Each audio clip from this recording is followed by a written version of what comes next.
Assalamualaikum warahmatullahi wabarakatuh.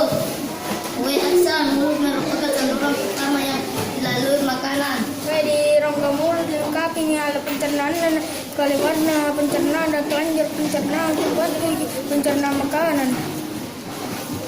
Pada mulut terdapat gigi memiliki fungsi memotong, mengoyak dan mengiling makanan menjadi partikel yang kecil-kecil. Lidah punya peran mengatur letak di dalam mulut serta mengelap rasa. Aku tak tanya puna ada yang masih mengingat organ pencernaan lambung.